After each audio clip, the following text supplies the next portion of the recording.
안녕하세요. 가치경제 박명준입니다. 먼저 좋아요, 구독, 시청, 공유, 댓글로 가치경제 채널을 응원해 주시기를 바란다는 말씀을 드리면서 시작하고자 합니다. 오늘은 지난 영상에 이어서 가치주의 경제가 대출이 없어도 잘 돌아간다 라는 주제로 말씀을 드릴 것입니다. 지난 영상에서는 가정경제에 대해서 살펴보았는데요. 오늘은 기업의 창업과 경영도 대출이 없이 잘 돌아가는지를 설명드리고자 합니다. 지금 가치 산정 이론에 대한 내용이 한참 밀려 있는데요. 가치주의 경제가 대출이 없어도 잘 돌아간다라는 주제의 영상들을 모두 올린 이후에 다시 가치 산정 이론의 진도를 나갈 것입니다. 경제에 있어서 세 개의 축이 있습니다. 가정경제와 기업경제 그리고 국가경제입니다. 가정경제에 대해서는 지난 영상에서 설명드렸고요. 오늘은 기업에 대해서 설명드려야 하는데요. 가치주의 경제에서 대출이 없더라도 기업이 잘 만들어지고 잘 운영되는지에 대한 내용입니다.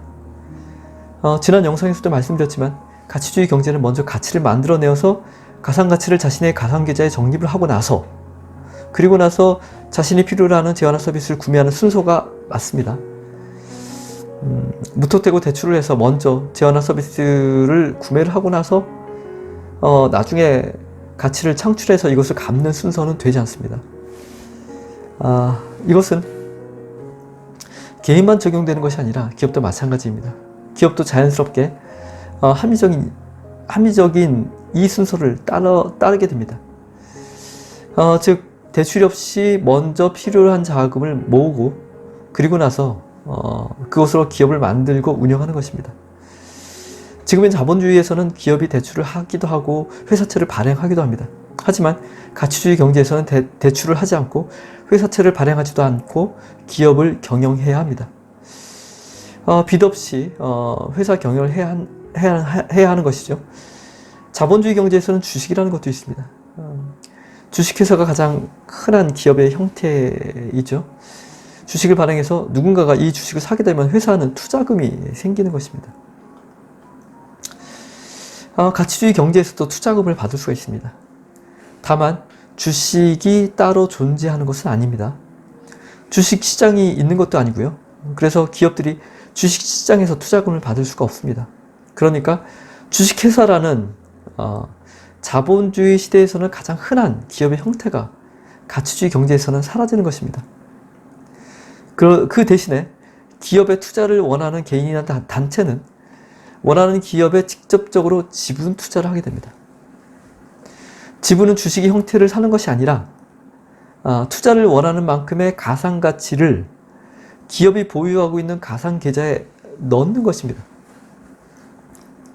물론 해당 기업의 경영자들이 이런 투자를 받아들일지를 논의하고 결정하는 과정을 거치게 됩니다. 여기서 어떠한 기업의 지분을 투자한다는 뜻은 지금의 자본주의처럼 주식시장의 등락에 의한 시세 차익을 얻는 형태가 아닙니다. 기업의 경영에 직접적으로 관여한다는 뜻입니다.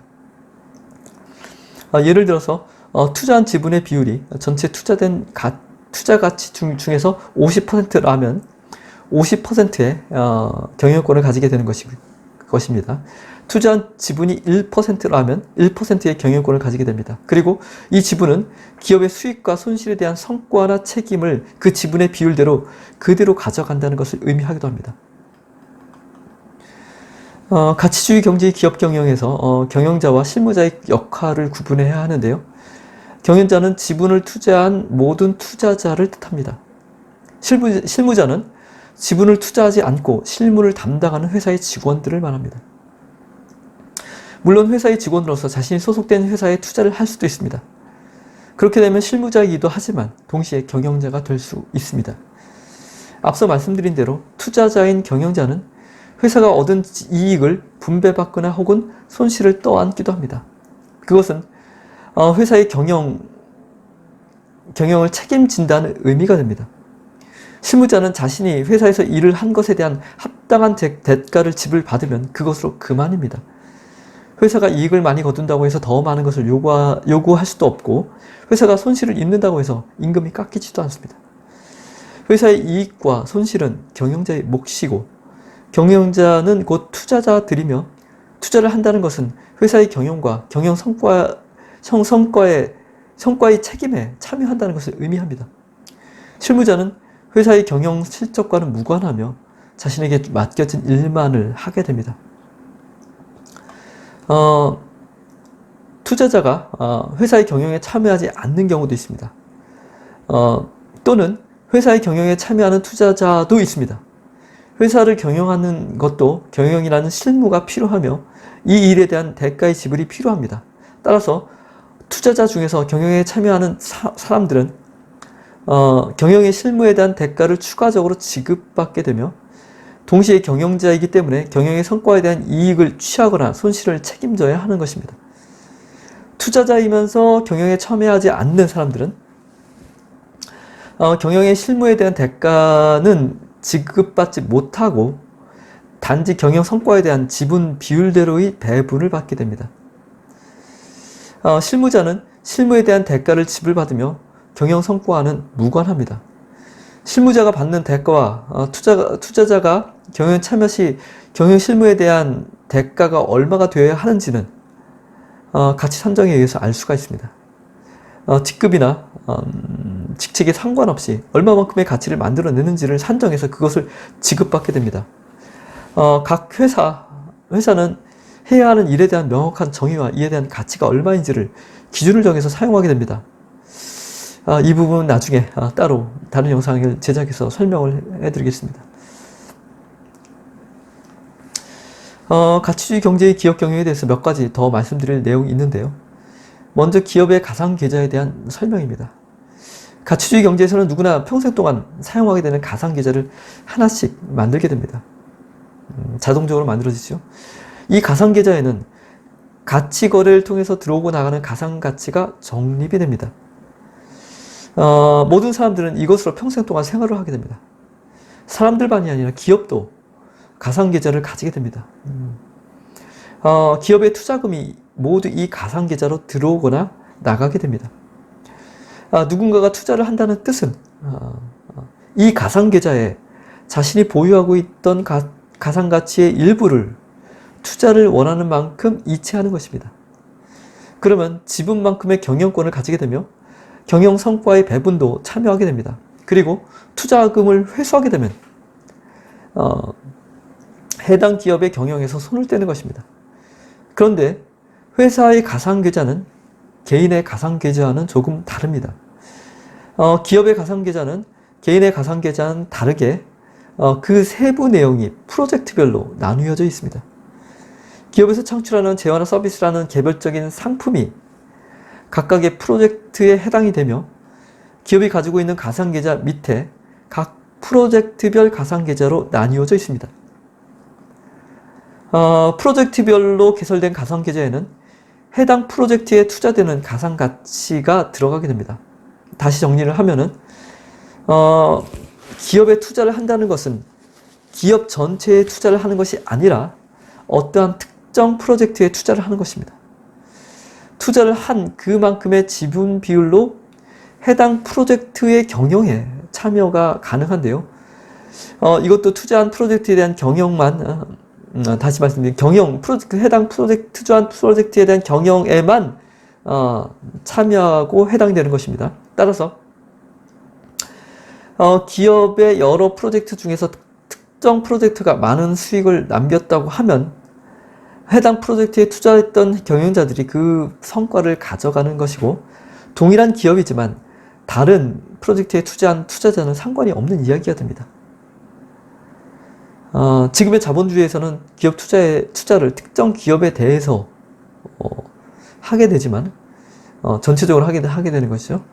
가치주의 경제에서 투자는 기업의 개별 프로젝트에 대한 투자이고, 개별 프로젝트에 대한 경영권의 지분을 가지며 개별 프로젝트의 경영 성과에 대한 이익이나 손실의 배분에 참여하게 되는 것입니다. 기업에 대한 투자를 할 때 기업 전체의 상황을 굳이 알아보지 않아도 됩니다. 기업의 실적이 좋든지 좋지 않든지 자신이 투자하는 프로젝트만 잘 되면 되는 것입니다. 즉, 기업에 대한 투자는 진행하고자 하는 프로젝트의 상황만 보면 됩니다. 투자금이 프로젝트 단위 안에서만 관리가 되기 때문에 기업의 경영도 프로젝트 단위가 중심이 되어서 돌아가게 됩니다. 이것은 가치주의 경제에서 기업의 창업이 쉬워진다는 뜻이 됩니다. 사업성 있는 아이디어에 대한 투자를 받기 쉬운 것입니다. 프로젝트가 전망이 있다면 투자자들이 투자를 하기가 쉬워집니다. 자신이 투자한 것이 해당 프로젝트를 위해서만 사용되고 해당 프로젝트 외에 다른 여건에 의해서 성과가 달라지지 않게 되기 때문이죠. 다만 좋은 사업의 아이디어가 있다고 해서 바로 기업을 만들어서 시작하는 것을 권장하지는 않습니다.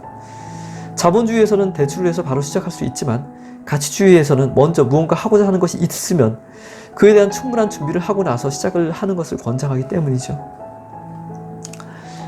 사업을 시작할 만한 제반 여건을 충분히 갖추고 나서 창업을 하는 것입니다.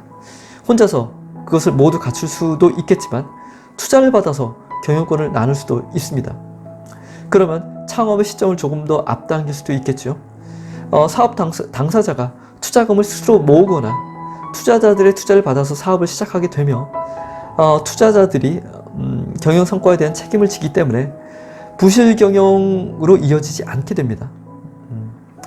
혹시라도 발생할 수 있는 경영의 실패에 따른 손실은 투자자의 몫이기 때문에 사회나 국가가 부담을 떠안지도 않습니다. 기업이 대출을 통해서 무리하게 덩치를 키우지도 않고 내실을 다지면서 경영을 하게 됩니다. 한 명의 기업주가 아주 작은 지분을 투자하고도 순환 출자를 통해서 여러 회사를 거느리는 일이 일어날 수도 없습니다. 문어발 시 기업 확장과 경영 때문에 경영 실패 시 연쇄도산이라는 상황도 발생하지 않습니다. 사업을 하려면 차근차근 계단을 밟고 올라가서 준비를 해나가는 과정이 먼저 따르게 되고요. 자신이 노력해서 투입한 것만큼 자신에게 가능성이 열리고 또한 책임이 주어지게 됩니다.